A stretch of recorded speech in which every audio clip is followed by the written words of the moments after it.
Muy bien, pues buenos días, tengan todos ustedes y también los que nos siguen en las redes sociales. El día de hoy llegamos a la antepenúltima enseñanza de la serie La Ley de Dios. La próxima semana cerramos con esta serie y bueno, el día de hoy hemos llegado al 10º mandamiento, que lo he titulado La codicia.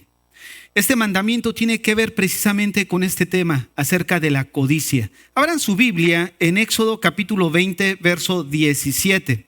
Vamos a ver cómo la Biblia enfoca siempre hacia el creyente, hacia aquellos que somos seguidores del Señor, pero va enfocado al carácter. Y es algo que nosotros necesitamos ver. Toda conducta a la larga es la manifestación de lo que somos, de la esencia de lo que hay en nuestro corazón. Y esto tiene que ver con lo que es carácter. Éxodo 20, 17. No codiciarás la casa de tu prójimo.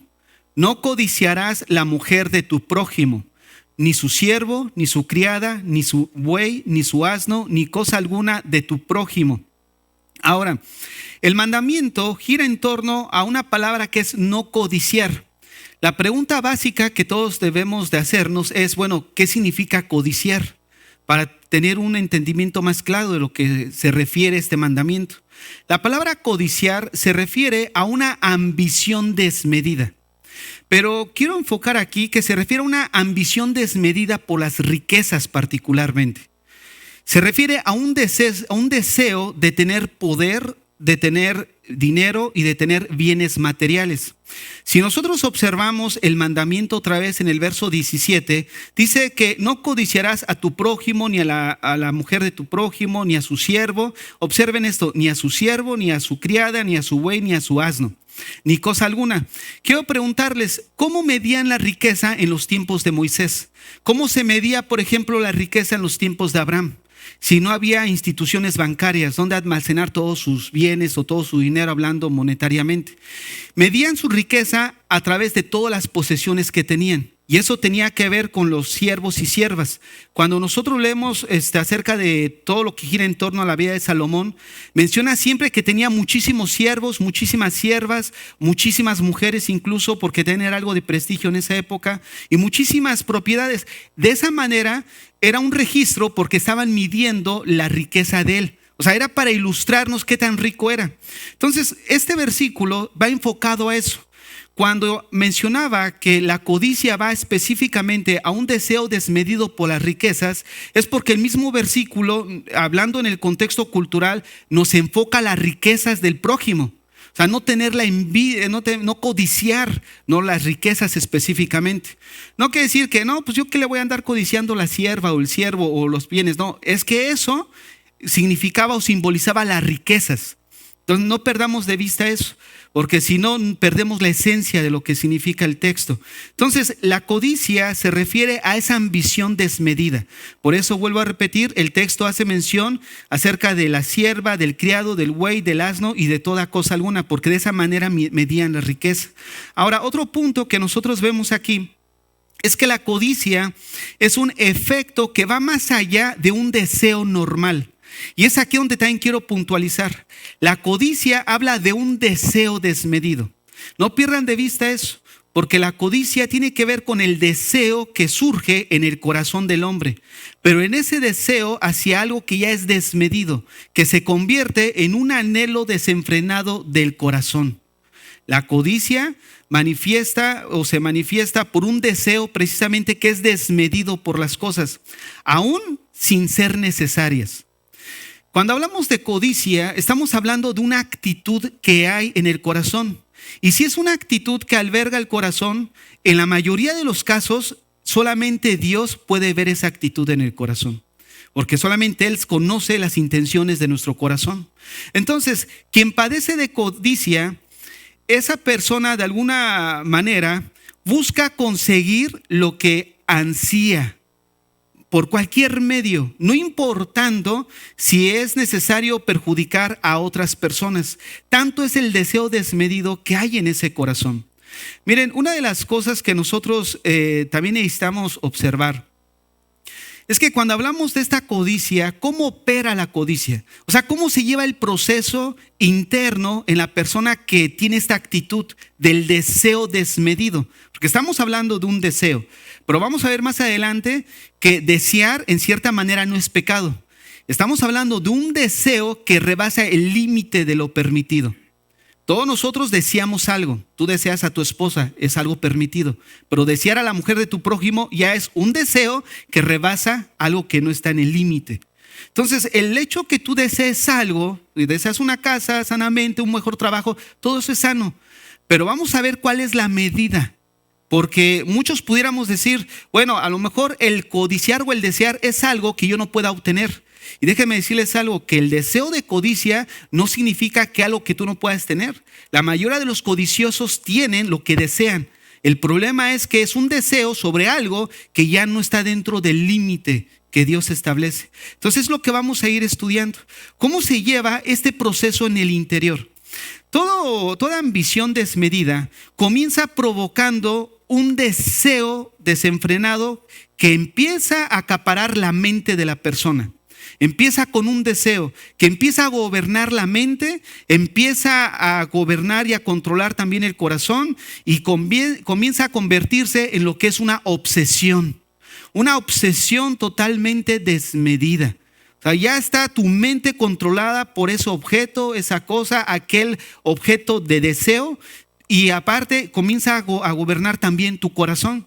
Ahora, cuando hablamos del corazón, siempre necesitan tener en mente no solamente una parte de él, sino ya hemos estudiado que el corazón está compuesto por la esencia de lo que somos, tus pensamientos, tus emociones, tu voluntad y la conciencia. Y vean cómo el deseo puede afectar cada una de estas áreas. Comienza en tu mente, pensando, mirando, que a través de observar empiezas a ese deseo, y al no tener un control de ti mismo y tener dominio propio o no estar satisfecho con lo que tienes, entonces empieza un deseo desmedido por eso. Acaba afectando tu voluntad porque ya se involucra, y tu conciencia acaba siendo cauterizada porque ya no te interesa incluso dañar a otros con tal de obtener, o hacer trampa con tal de obtener lo que tú quieres. Entonces, de alguna manera el corazón se va afectado en su totalidad. Quiero que veamos el término hebreo que se utiliza para la palabra codicia, ahí en Éxodo 20:17, se refiere a un deseo excesivo de tener más. Observen, un deseo obsesivo de tener más, así como aquella sed que no se sacia. De hecho, hay algunos que dicen que la codicia es como el agua salada. Mientras más tomas, más sed tienes. No hay llenadera. Ahora, los griegos también se referían a la codicia como ese deseo de tener siempre más sin importar el costo. Y no solamente eso, no importa el costo ni lo que se debe de hacer para obtener tal ambición. Podría ser incluso aquellos que son seguidores de la filosofía, el fin justifica los medios. No importa cómo lo consigamos, yo quiero esto porque esto es el control que ha controlado mi mente y mi corazón. Y quiero que vean más adelante cómo uno de los problemas que abarca un pecado en el que violamos dentro de los 10 mandamientos, no solamente es violar ese pecado, o ese mandamiento, mejor dicho, violar ese mandamiento, porque al violar el mandamiento pecamos, sino también violamos otros. Por ejemplo, aquí cuando dice no codicies, también estás violando el amar a tu prójimo, porque al final estás tomando algo que no te corresponde y estás dañando a un tercero. Entonces, una de las cosas que vemos es que un pecado no opera de cierta manera solo. Siempre hay otras cosas que se están involucrando. Ahora, aquí quiero aclarar algo, lo que yo comencé diciendo. Desear no es malo. Pero ese deseo se convierte en codicia cuando rebasa el límite de lo permitido. Por eso hace rato les decía, el hecho de que tú desees algo en sí mismo no es pecado, pero nosotros necesitamos ver que hay algo que Dios marca como un límite en el cual nosotros debemos tener esa señal de alarma para ver que es algo que ya no está permitido. Ahora, ¿cómo podríamos mencionar esto así a grandes rasgos? Por ejemplo, estamos en un país en el que no es como América cuando se dice el sueño americano, ¿no? Todos entendemos el trasfondo del sueño americano. pero probablemente siguiéramos un sueño canadiense, ¿no? El sueño del hecho que el dinero, hay poder adquisitivo, hay mejores oportunidades, mejores formas de trabajo, etcétera, etcétera. Y muchas veces pudiéramos vernos envueltos en el deseo de desear más. ¿Por qué? Porque se puede obtener. No es como en México, trabajas como 50, 60 horas y lamentablemente no se ve el reembolso a tus horas de trabajo. Y aquí sí se alcanza a ver un poco más. Entonces nosotros pudiéramos a lo mejor desear algo que sea permitido. Por ejemplo, ¿sabes qué? Me gustaría comprarme un carro, ¿no? Ahorita que es en invierno. Bueno, pues voy a trabajar un poco más. Pero cuando eso controla, ese objeto de deseo está controlando tu mente de una manera que ya es excesiva, se mira que es excesivo porque tú haces todo para conseguirlo. No importando si violas los otros principios que debemos de tener como cristianos. Primero Dios y después tu familia. ¿Cómo los podrías violar? Bueno, ya no trabajo 5 horas, 5 días a la semana. Voy a trabajar 6 o voy a trabajar 7. Sin tener necesidad. En el sentido de que a lo mejor si trabajas 5 días, pues eso cubre tus necesidades. Pero el deseo de buscar más muchas veces nos lleva a descontrolar nuestro primer principio, que es Dios, posteriormente la familia y posteriormente pues los hijos, ¿no? Hablando de la esposa y los hijos. Entonces ahí es donde nosotros podemos ver si un deseo en el cual comienza sanamente, empieza a tomar el control de nuestra mente o de nuestro corazón. Y esto surge cuando nosotros no tenemos dominio propio. Cuando no hay un estado de satisfacción por lo que tenemos y buscamos más. Entonces, una de las cosas que buscamos con el propósito de esta enseñanza es que guardemos nuestro corazón, que examinemos nuestras vidas, porque al final, como vamos a ver, terminamos siendo idólatras. ¿Por qué idólatras? Porque ese objeto del deseo empieza a ocupar el primer lugar en nuestras vidas, al desplazar a Dios en segundo lugar. Y al desplazar la voluntad de Él. Entonces es ahí donde nosotros necesitamos observar. ¿Por qué vienen muchos problemas en el hogar, muchos problemas en los hijos? Porque probablemente estamos descuidando esta área. Por algo que ciertamente ahí es donde viene el engaño. Es que es por el bienestar de mi familia. Es que es por el bienestar de nuestro futuro. Y sí, no está mal hacer eso. Pero cuando rebasa el deseo del límite permitido, entonces aguas. ¿Por qué? Porque Dios no comparte su gloria con ninguna otra cosa. Dios quiere que Él sea el primer lugar en nuestras vidas. Y es ahí donde viene también otro engaño, que como no pasa nada, en mi estilo de vida, en mi ritmo de trabajo, en mi ritmo de deseo, como no pasa nada, pensamos que tenemos la bendición de Dios. Entonces caemos en un autoengaño. Pero les vuelvo a repetir, Dios es paciente, esperando en un momento dado que reaccionemos nosotros. Ahora, y es ahí donde vemos la gracia y la misericordia de Dios. Porque de cierta manera hemos visto que cada uno de estos mandamientos, pues lamentablemente nosotros los hemos violado, hemos pecado en contra de Dios. Pero Dios es paciente, esperando que nos volvamos a Él con todo nuestro corazón. Y les vuelvo a repetir, pudiéramos nosotros minimizar esta situación, pero es uno de los pecados más secretos en el corazón del hombre, porque es imperceptible. Solo Dios lo puede en un momento dado percibir realmente en el que hay esta actitud de corazón. Ahora vamos a seguir adelante. Miren, una persona codiciosa es una persona que no tiene contentamiento con lo que tiene, no se sacia con lo que posee y desea aquello que no les pertenece. Vuelvo a repetir, o sea, ¿qué es lo que no te pertenece? No significa que entonces para tener eso se lo voy a robar. No significa necesariamente que robes o que hurtes algo. Pero sí se refiere a tener un deseo por algo que ya no nos es permitido. Como el ejemplo lo dice, no codicies a la mujer de tu prójimo. No codicies a su siervo ni a su criada. O sea, no. Eso también implica, ¿no? El hecho de no codiciar, pues también al hombre que no es tu esposo, ¿no? Entonces, de alguna forma nosotros necesitamos ver que debemos tener cuidado con esta actitud de nuestro corazón. Por eso el poeta Ovidio romano, él describía la codicia como un amor maldito de poseer algo, ¿no? Porque nos controla, nos acaba dominando y al final comienza a ser un ídolo dentro de nuestro corazón.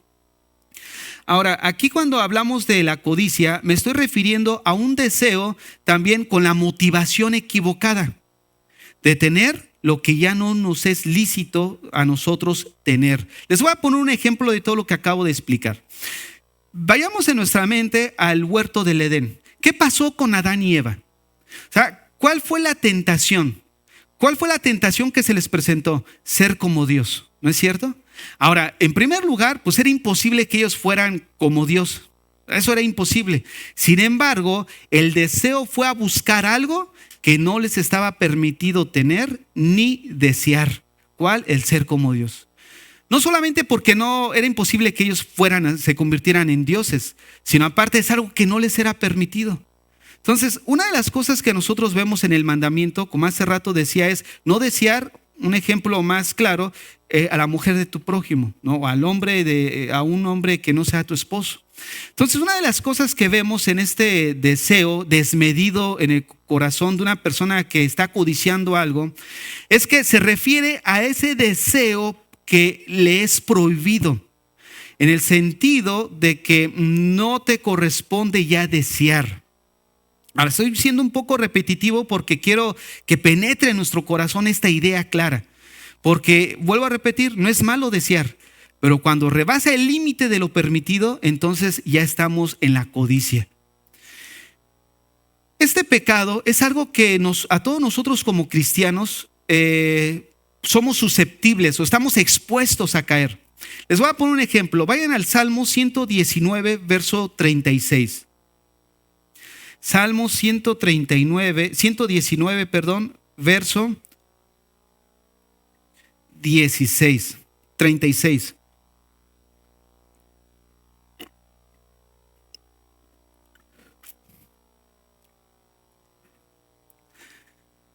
Vean lo que escribió el salmista, Inclina mi corazón a tus testimonios y no a la avaricia. Ahora, vean, estamos aquí viendo que el salmista se refiere a la avaricia. Y el versículo que estamos nosotros tratando es la codicia. La codicia y la avaricia no es lo mismo, aunque tienen en principio algo similar. Y eso que tienen en principio es el deseo. Por ejemplo, la avaricia se refiere a un deseo desordenado. Pero el avaricioso busca obtener también cosas, pero para guardarlas, para almacenarlas. Y el codicioso no necesariamente. El codicioso sí desea riquezas, pero el codicioso no para almacenarlas. Él puede ser muy derrochador, ¿no? Pero el deseo en ambos está, tanto el avaricioso como el codicioso. Y eso es en lo que se aparece. Hay un deseo desmedido por las cosas. Ahorita en la iglesia en general hay precisamente este pecado funcionando. ¿Por qué? Porque detrás de todas esas doctrinas de la prosperidad se encuentra la codicia del hombre que está allá atrás del púlpito. Buscando ¿qué? Lo de las ovejas y no buscando el bienestar de las ovejas. Entonces vean cómo se puede disfrazar la codicia de una manera bíblica. Dios te quiere bendecir, pero si te va a bendecir, si tú haces un pacto con Dios. Entonces, fíjate nada más cómo manipulan la mente de la gente y entonces lo único que hacen es aventar el anzuelo para que muchos codiciosos lo muerdan. Y entonces, apelando a la avaricia de muchos, el avaricioso se vuelve de bienes. Entonces, fíjate nada más cómo de alguna manera esto no está muy lejos de la realidad. Ahora, el salmista dice, Señor, guárdame de la avaricia. Nosotros como hombres creyentes, tanto mujeres como hombres, necesitamos guardar esto en nuestro corazón, que examinar nuestras vidas, porque muchas veces también surge por la envidia. Ya llegó tu hermano o carnal en un carro nuevo. Yo lo he visto muchas veces, por eso se los digo. Conozco familias que son ya hermanos o hermanas ya a una edad adulta, pero como la hermana llegó con carro, la otra también quiere su carro. Y le exige al otro. Y como la otra trae una bolsa de tal marca, la hermana también quiere. Y si tu vecino trae en un carro nuevo, tú como cristiano le reclamas a Dios. ¿Por qué? Porque pues eres hijo del rey. ¿Cómo es posible que como hijo del rey andes en bus y el no creyente ande en auto? O sea, entonces viene esta envidia. Y también surge, bueno, vuelvo a repetir, ¿no? Puede ser un detonante también. Porque la envidia no solamente es el deseo de tener lo que la otra persona tiene, sino la otra cara de la envidia es desear que la otra persona no tenga lo que tiene. Esa es la otra cara de la envidia. Sabes que si yo no lo puedo tener, pero también cómo desearía que esa persona no lo tuviera. Entonces, de alguna forma, nosotros vemos cómo el corazón del hombre está podrido, básicamente. Está contaminado. Por eso decíamos en el homicidio, ¿cómo es que Jesús mide una intención del corazón al mismo nivel de juicio acerca de la persona que mata físicamente? Porque el detonante es la intención. ¿Qué llevó al homicida llevar a cabo ese hecho? La motivación de su corazón. ¿Qué lleva al codicioso y al avaricioso a obtener cosas que cuando rebasa el deseo permitido? La motivación del corazón. Y una de las cosas que estaba yo platicando el viernes es precisamente de algo que compartíamos en la serie Hablemos de Finanzas, que decíamos que una persona va a administrar su dinero y va a tener la influencia de quién es él en su carácter. Les voy a poner un ejemplo. Una persona egoísta. ¿Cómo clasificamos una persona egoísta? Centrada en sí misma. Una persona egoísta es solamente la que está centrada en sí misma, ve sus necesidades, toma prioridades en él. Para los demás escatima, pero cuando es algo para él no escatima. No importa el precio que sea, lo paga. Pero cuando es para alguien, no, ahí sí escatimamos. Ahora, una persona que es avariciosa, ¿cómo va a controlar sus bienes? En torno a él. ¿Por qué? Porque va a administrar de acuerdo a lo que él es en su carácter y en su esencia. Una persona avariciosa no da. Una persona codiciosa puede dar, pero el deseo es lo que el Señor está juzgando ahí en el corazón. Entonces nosotros necesitamos ver cómo de alguna forma estos mandamientos van enfocados ¿a qué? A corregir carácter en nosotros. Porque ya como hijos de Dios, a pesar de que tenemos un corazón cambiado y transformado por Dios, todavía podemos y tenemos el potencial de desviar nuestra atención. Por eso en Mateo 6, los que están en la escuela bíblica, les voy a preguntar, aprovechando que el hermano me dijo, no es cierto, ya se va, no te vayas, Víctor, era broma. Y dije, vaya, van a preguntar, mejor me voy, dice. No, miren, que cuando vemos Mateo 6, tú miras la vida del creyente. Los primeros 18 versículos giran en torno a su vida piadosa. Pero como cristianos nosotros decimos, bueno, venimos a la iglesia, le entregamos tiempo al Señor. Y todos nosotros podíamos pensar, oye Señor, pero pues también tengo que trabajar. ¿Por qué? Porque tengo que llevar alimento a mi familia, tengo que vestirlos, tengo que hacer esto. Y por eso el Señor en Mateo 6, del 18 en adelante, le dice, mira, no pongas tu mirada en las cosas terrenales. Yo sé de qué cosas tienes necesidad. Mira los lirios del campo, mira los aves, no trabajan y el Señor los alimenta. Y aún los lirios, con toda su gloria, Salomón no se vistió ni como uno de ellos. Yo tengo cuidado de ti. O sea, Jesús le está diciendo que su Padre, que es también nuestro Padre, tiene cuidado de nosotros. Entonces Él dice al final del capítulo 6, dice que por nada estéis afanados. Y ese afán, ¿por qué viene en el corazón del hombre el afán? Viene porque estamos tenemos pensamientos enfocados en el futuro.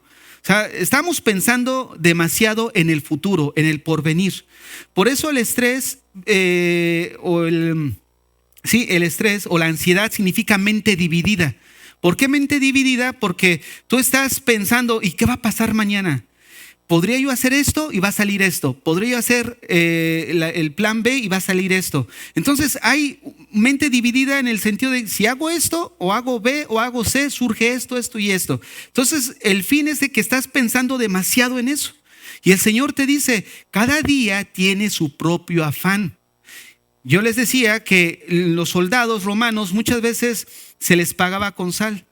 Y el salario del Nuevo Testamento en los tiempos bíblicos equivalía a un denario. Un denario era solamente la medida justa para ese día. O sea, no te sobraba del denario para el día siguiente. Te alcanzaba para comprar la comida del día, comprar tantito aceite para la lámpara, tenerla encendida y algunas otras cosas, pero se iba. Y cuando el Señor dice en el Padre Nuestro, ahí también en Mateo 6, dice, Padre Nuestro, danos el pan de cada día. O sea, el Señor nos enfoca a vivir nuestro día a día. Pero por eso ahorita les decía, si todo esto detona, Dios ya sabía que iba a pasar eso. A Dios nada lo agarra desprevenido. Deja que Dios guarde tu vida. Obviamente haz tu parte, lo que a nosotros nos corresponde, y lo que no está en tu control, deja que Dios lo controle. Porque si tú no se lo descansas en Dios, entonces, ¿qué va a suceder? Estás tan afligido que ya te empiezas a afectar físicamente, en tu salud. ¿Por qué? Porque hay tanto estrés, porque te estresas tanto, no por tu necesidad, sino porque deseas ya de una manera que ya no es un deseo permitido. Y ahí te das cuenta cómo estás así físicamente, no por la necesidad que tengas, porque ciertamente si recortas un poco de horas o un poco de trabajo, vives holgadamente o lo llevas bien. Pero muchas veces en el deseo desmedido podemos cometer el error de no solamente faltar a Dios, sino verlo ya reflejado en nuestro estado físico. Entonces, aquí el salmista pide que su corazón sea inclinado hacia Dios. ¿Por qué? Porque él sabe que la inclinación natural del corazón es hacia el pecado, ¿no es cierto? Esa es la naturaleza del hombre y nosotros necesitamos tener cuidado con eso. Hace rato yo les decía que el problema no son las ganancias, ¿no? De lo que tú puedas obtener en la avaricia, sino es cuestión de carácter, ¿no? El amor excesivo hacia ellas. Y vuelvo a repetir, ¿no? Si sacrificas a lo mejor media tarde, no te hace más pobre, pero sí vives tranquilo y en paz. Y al final yo les decía, una de las cosas que nos enseña Jesús en Mateo 6 es a aprender a vivir, o nos da el motivo por el cual no vivir por las cosas terrenales. ¿Cuál es el motivo? Que esas cosas tienen fecha de caducidad. ¿Cuándo caducan? Cuando Dios te la quita o cuando te mueres. Pero tienen fecha de caducidad. Y yo les decía muchas veces, como personas inversionistas o de negocios o que pensamos según así bien, que pues nos creemos así que sí las sabemos de todas. Fíjate cómo ese tipo de corazón a la larga no se la supo de todas, porque invirtió para algo que tiene fecha de caducidad y no invirtió para la eternidad. Pasó toda su vida esforzándose para que cuando esté con el Señor no tuviera nada. Y se ocupó aquí en la tierra para no padecer. Sin embargo, aunque no padeció, porque pues al final hay un esfuerzo que tiene una remuneración, y eso no significa que Dios esté contigo al final de cuentas, porque también la gente, fíjate, está viendo esta semana, yo no sé en qué país estamos, bueno, allá en el de uno, ¿no? Una diputada que es transgénero, ¿no? Que le estaban preguntando, ¿por qué subiste un video sexual tuyo a las redes sociales? No, es que yo soy libre, dice. Yo tengo derecho, dice. Y no me pueden prohibir, porque aquí los diputados de la Cámara, pues también tienen otros trabajos, también son empresarios, también son esto. Y a mí me pagan por ser, dijo la palabra, imagínate. Yo soy eso, dice. A mí me pagan por eso, ese es mi trabajo. Y debe de ser, y va a luchar según para que sea pues tipificado en algo ya que sea autorizado por las normas jurídicas. Pero ¿te imaginas? Algo que es inmoral lo quieren declarar como normal en la sociedad. Ahora, ¿a qué voy con esto? Que bueno, pues esta mujer pues tiene un buen sueldo, o sea, no ganan así 2 pesos. Pero como el deseo incluso de, no importa cómo obtengas la ganancia, o sea, al final es el deseo de tener más. Bueno, y aparte, ¿no? El deseo ya carnal, ¿no? De que pues ya está tan depravado todo eso. Y bueno, ya ahorita a la larga ni me acuerdo por qué les saqué ese ejemplo, pero sí te da así la ansia, ¿no es cierto? Pero bueno, la avaricia, pero bueno, vamos a continuar. Vuelvo a repetir que muchas veces nosotros como cristianos necesitamos medir nuestro tiempo con el Señor. ¿Por qué? Porque muchas veces nos enfocamos tanto en lo terrenal y no estamos pensando en lo que está adelante. Entonces ahí es donde nosotros necesitamos guardar nuestro corazón y pedirle dirección a Dios en ese momento. Porque el principal pecado de la codicia es la idolatría, hermanos. ¿Por qué lo saben? ¿Por qué decimos esto? Porque el deseo desmedido por algo que tenemos en nuestro corazón o que tiene una persona en general, coloca ese anhelo en primer lugar. Coloca en primer lugar ese anhelo y acaba ese anhelo poseyendo su mente y su corazón y desplazando a Dios. Y en ese momento, al desplazar a Dios en segundo lugar, él se convierte en un idólatra. ¿Por qué en un idólatra? Porque todo lo que ocupe, todo lo que quite a Dios de nuestras vidas, del primer lugar se convierte en un ídolo en nosotros. Y ahí se refiere a las riquezas, puede ser una familiar, puede ser un objeto, puede ser cualquier cosa e incluso cualquier placer. Por eso hay pecados que te llevan a la idolatría, como la codicia. Desplazas a Dios de tu corazón con tal de poner en primer lugar ese deseo que estás codiciando. Miren, vamos a hacer un test, así rápidamente. Yo el viernes les decía, hablando de Mateo 7, no juzgar. Si nosotros fuéramos tan severos con nosotros mismos, así como juzgamos a los demás, yo les decía, otro gallo nos cantaría. Porque sí somos bien severos para juzgar a los otros, pero no tenemos la misma severidad para juzgarnos a nosotros. Generalmente minimizamos nuestras faltas y las faltas de los demás se las hacemos extra grandes. Pero si nosotros analizamos el entorno familiar, analizas el entorno familiar de la esposa, del esposo, principalmente, y tú miras en un momento dado cómo está su comportamiento, cómo va desarrollando su conducta, y si tú eres objetivo y de una manera justa, mira su proceder, muchas veces su manera de comportarse, a lo mejor que pierde el control, o a lo mejor por un deseo desmedido, o algo que es un comportamiento con tinte pecaminoso, si tú analizas en un momento dado su vida, es el resultado de su alejamiento de Dios. O sea, ¿cómo está su comunión con Dios?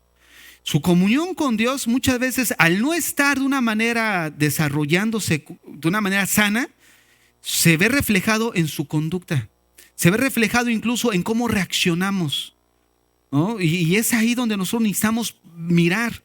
Es porque todo aquello que nos está empujando a buscar, nos está apartando de Dios, nos está alejando del Señor. Y es el punto donde nosotros necesitamos mirar nuestras vidas. Y ahí, como ayuda idónea, pues es, oye, no, de una manera, ¿cómo se puede decir? Respetuosa, ¿no? Oye, pues ya consideraste que hoy no leíste la Biblia. Oye, ¿o qué te parece si leemos la Biblia juntos? No es tanto, porque hay veces que para ayudar golpeamos con la verdad. Bueno, es que le dije la verdad, pues no lee la Biblia, es un baquetón. No, pues nada más se anda perdiendo el tiempo viendo series. Pero ¿por qué no le dices, oye amor, ¿por qué no leemos juntos la Biblia? O ¿sabes qué? Te enseño lo que estoy aprendiendo. Y el hombre, en un momento dado, que se está distrayendo, debe de ser humilde. O sea, no ser orgulloso. ¿Tú qué me vas a enseñar a mí? Oye, ¿yo qué me voy a aprender de ti? No, tranquilo. Es mejor dejar a un lado la teología de la fachada teológica que pudiéramos tener y ser humildes, receptibles al consejo de la mujer, ¿no? Ahora, esto no implica que tú estés perdiendo virilidad. No, eso es la función de la mujer, ser ayuda idónea. Entonces es la ubicación. Ahora también puede ser al contrario. Oye amor, pues ya vi que andas todo el día, desde que levantaste hasta que te dormiste, no leíste ni la Biblia y dices que luego no tienes tiempo. Pero andamos tan afanados dentro de la casa, y mejor, ¿qué te parece si te pones a leer un proverbio? Y de paso el 31. La mujer virtuosa, ¿no? O sea, la finalidad, ¿cuál es? Esa ayuda, ¿no es cierto? Cuidarnos a nosotros mismos. Pero si en vez de cuidarnos nos damos con palo, no, pues imagínate. Si eso ocurre en la iglesia, ¿qué no ocurrirá fuera de la iglesia? Yo siempre me he preguntado, ¿habrá en la iglesia violencia familiar? Claro que sí hay violencia familiar dentro de la iglesia. Ahora imagínate, eso ya es algo, hasta está tipificado como, es un delito, ¿no? Pues, bueno, no delito, pero es una falta en muchos países. Ahora imagínate ya eso en niveles dentro de la iglesia. Bueno, es que no le golpeo, pero ¿cómo la maltrata psicológicamente?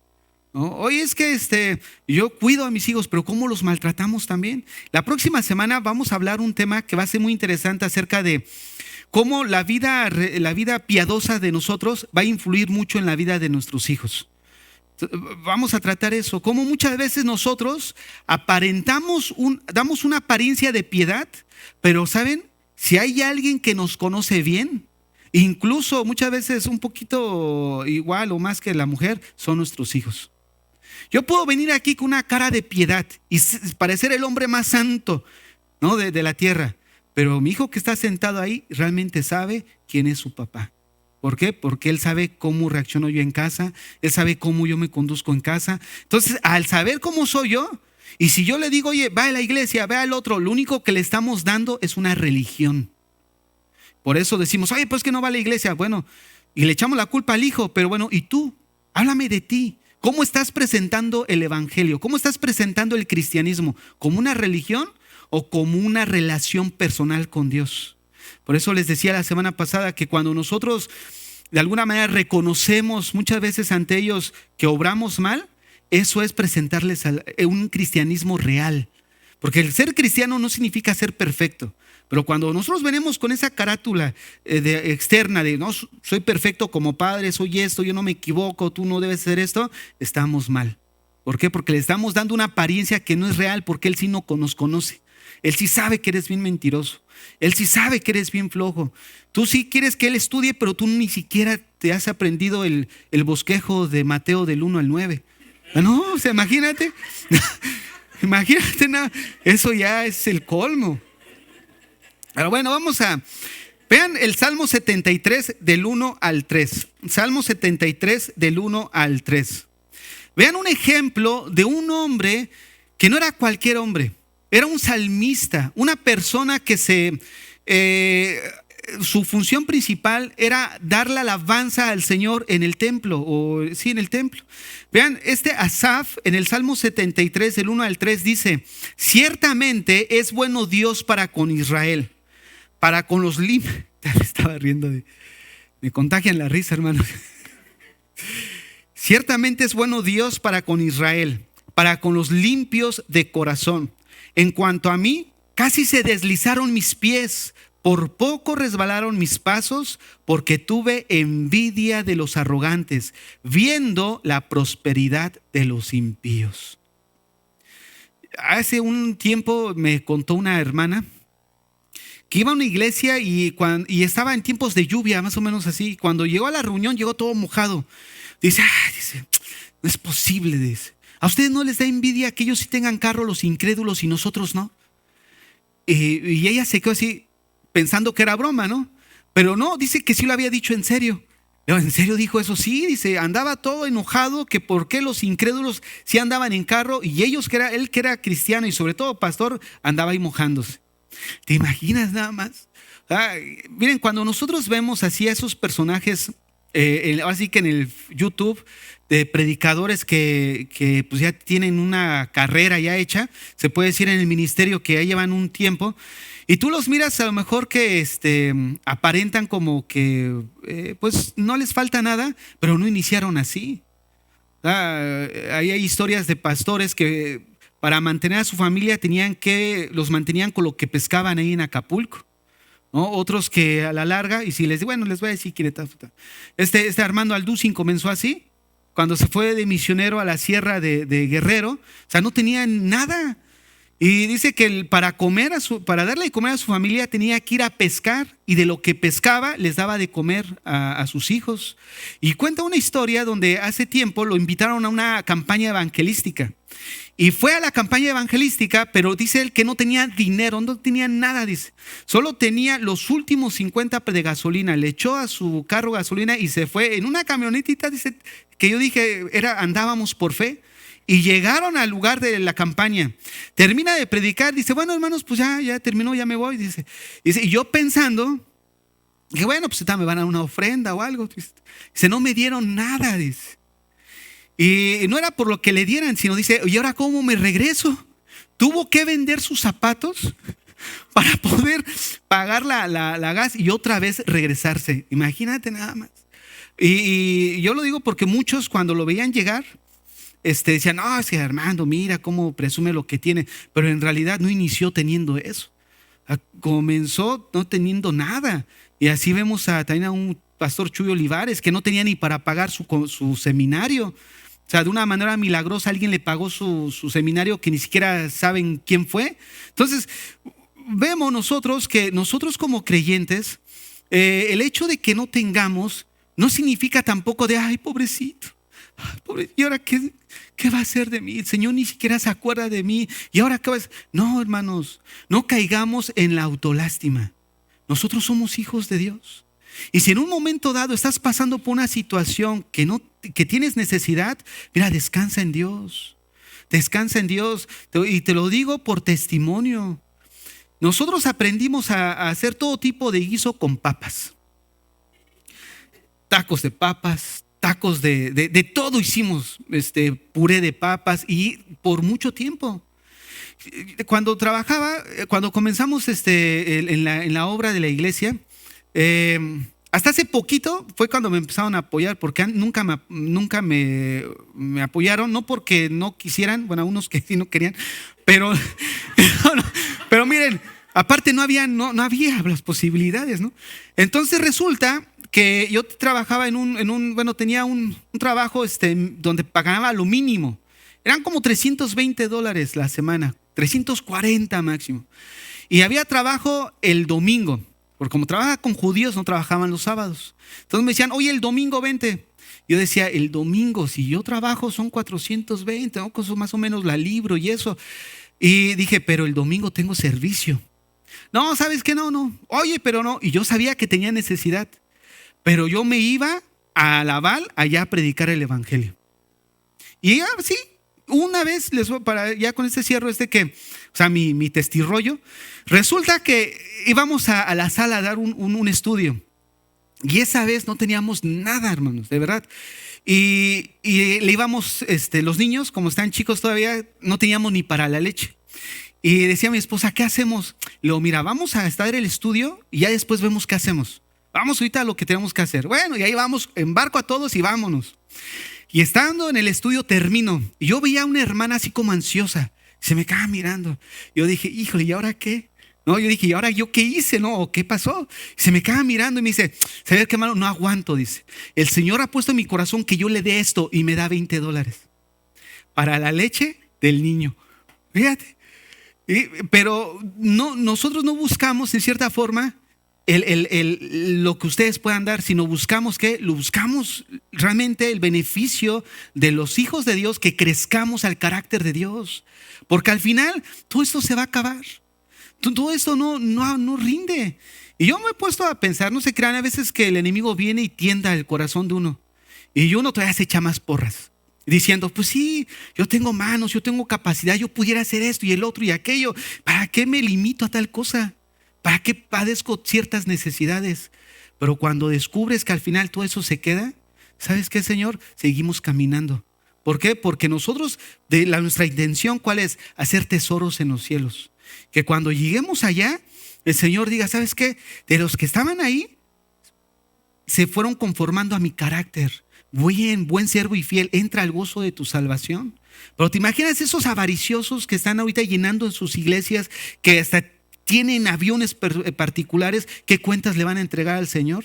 Ay, aquel día, cuando estén delante del Señor, van a ver. Porque ahorita como no ven al Señor, pues no les importa. Pero cuando estén delante de Dios, mira, ahí se les va a hacer chiquito el mundo. Ahí van a querer desaparecer. Alguien hizo una reflexión bien buena, ¿no? En el sentido que Apocalipsis dice que en el juicio del gran trono blanco, huyeron los cielos y la tierra. No hubo lugar para ellos. Pero resulta que en ese juicio del gran trono blanco es donde van a ir los incrédulos a ser enjuiciados.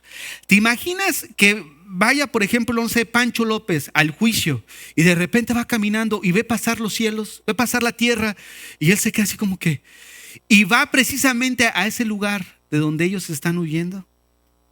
¿Te imaginas el terror que les va a embargar todo su ser, el hecho de estar delante del Señor y delante de ese gran trono blanco. ¿Te imaginas ese gran evento que va a suceder? O sea, miren, yo cuando pienso en la venida del Señor, no sé cuántos les pasó que cuando ibas de novio con tu esposa, hasta sentías mariposas en el estómago, ¿no? Así como que, ay, la voy a ver, ¿no? Y ahora ya no sientes nada. No, hermanos, ¿qué pasó con eso? ¿No? Y de repente, cuando pensamos en la vida del Señor, hermanos, yo siento que mi corazón se hace así, como que, Señor, ese día verte cara a cara como tú eres. O sea, mirar realmente ese esplendor de gloria del Hijo de Dios viniendo por nosotros. O sea, cada día, el Señor, enséñame a vivir contar mis días, contar mis horas, porque yo sé que el día de mañana probablemente no esté. Y en ese momento ya no tengo oportunidad de decir, Señor, déjame regreso para corregir lo que tenía que corregir. Déjame regreso para poder enseñar lo que tenía que enseñar. Ya no va a haber oportunidad.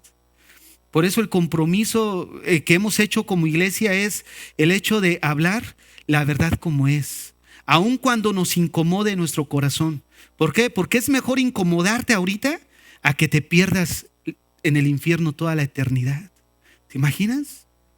Y ese es el punto principal. Muchos al final dicen, bueno, al final Dios nos va a perdonar a todos. Cuando venga ese día, ahí vamos a hablar. Y al final, si usamos una lógica así normal, elemental, encontramos más beneficio los que creemos que va a haber un infierno a los que no creen. ¿Por qué? Porque si no hay infierno, pues no nos pasa nada a nosotros. Pero si hay, ya no va a haber vuelta atrás. Quiero cerrar con una serie de preguntas. Y la primera es, ¿qué estás deseando? ¿Qué estás deseando que no te es permitido desear? ¿Qué es lo que hay en tu mente?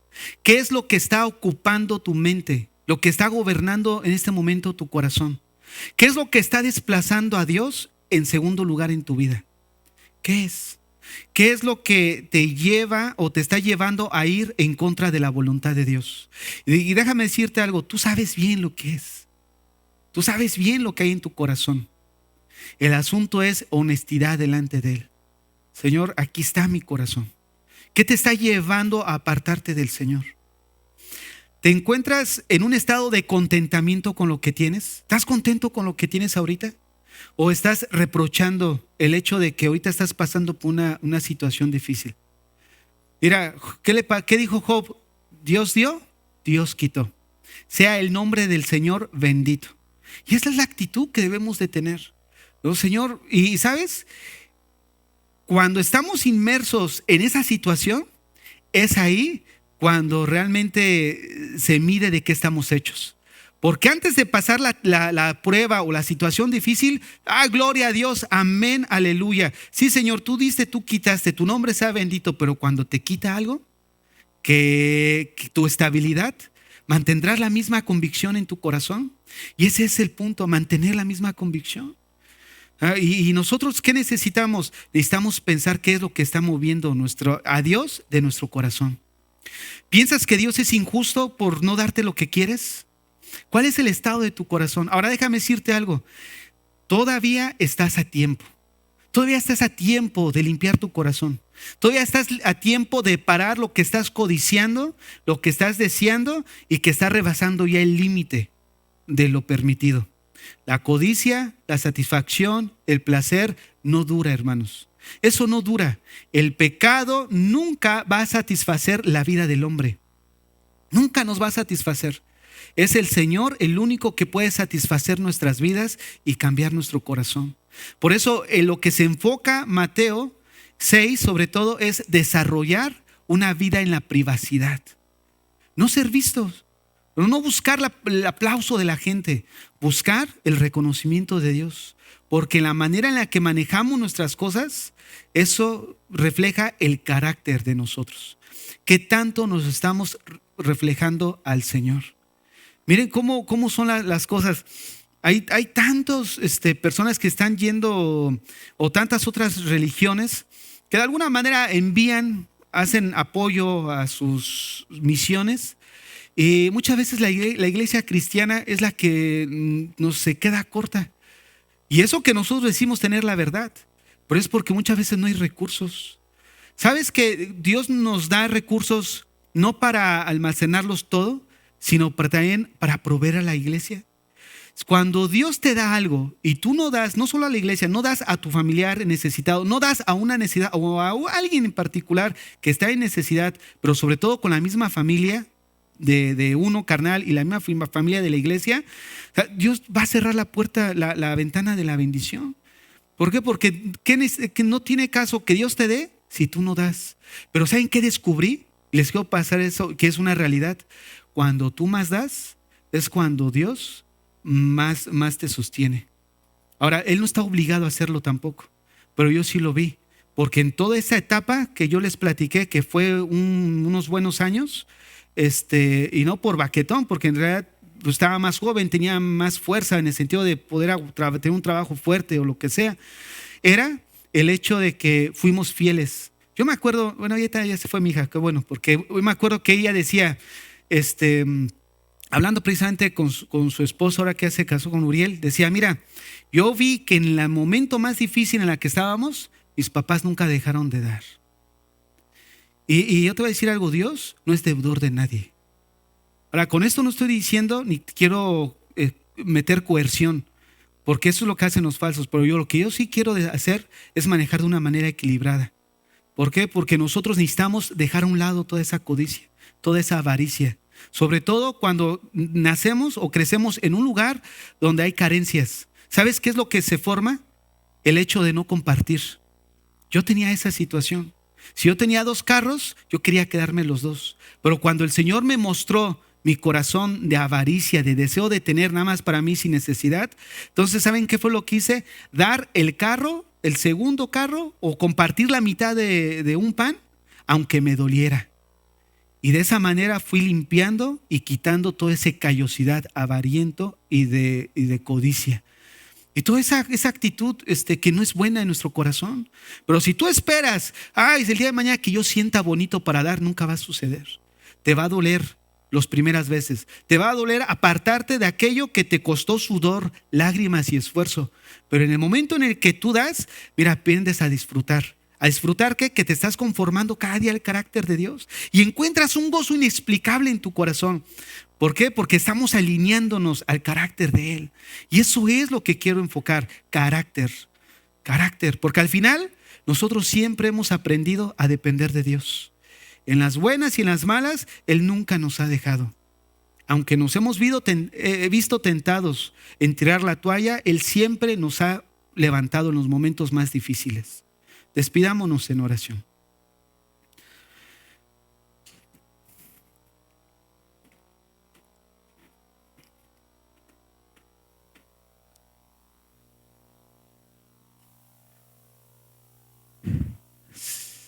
Señor, en esta mañana venimos delante de ti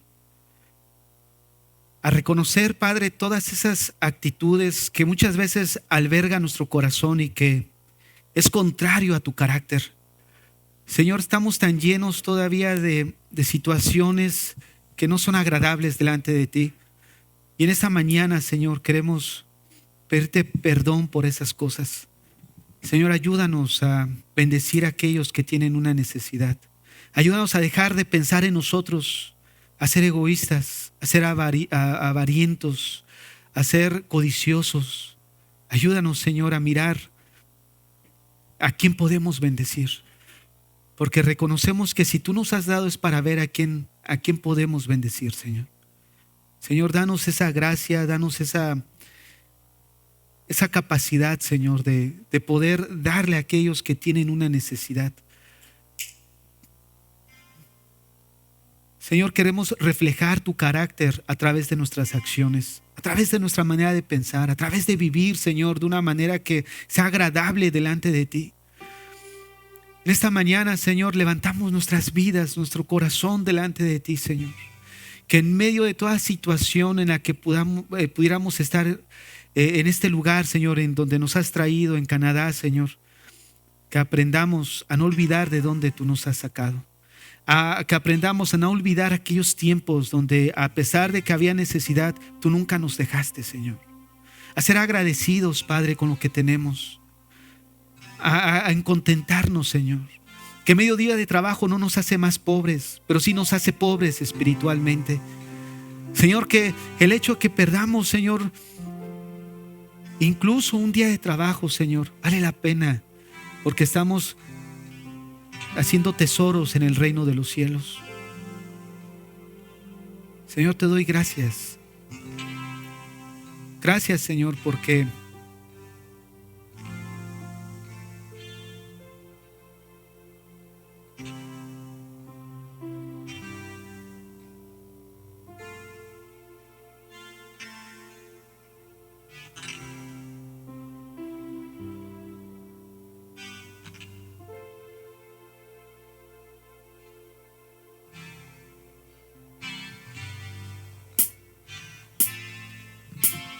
Señor, tú nunca no eres deudor de nadie, Señor. Y te damos gracias porque en medio de toda situación difícil en la que personalmente atravesamos, mi esposa nunca se quejó, Señor. Y te doy gracias por eso. Gracias porque obraste en su corazón, no tiró la toalla. Nunca escuché un quejarse. Y te doy gracias por eso, Señor.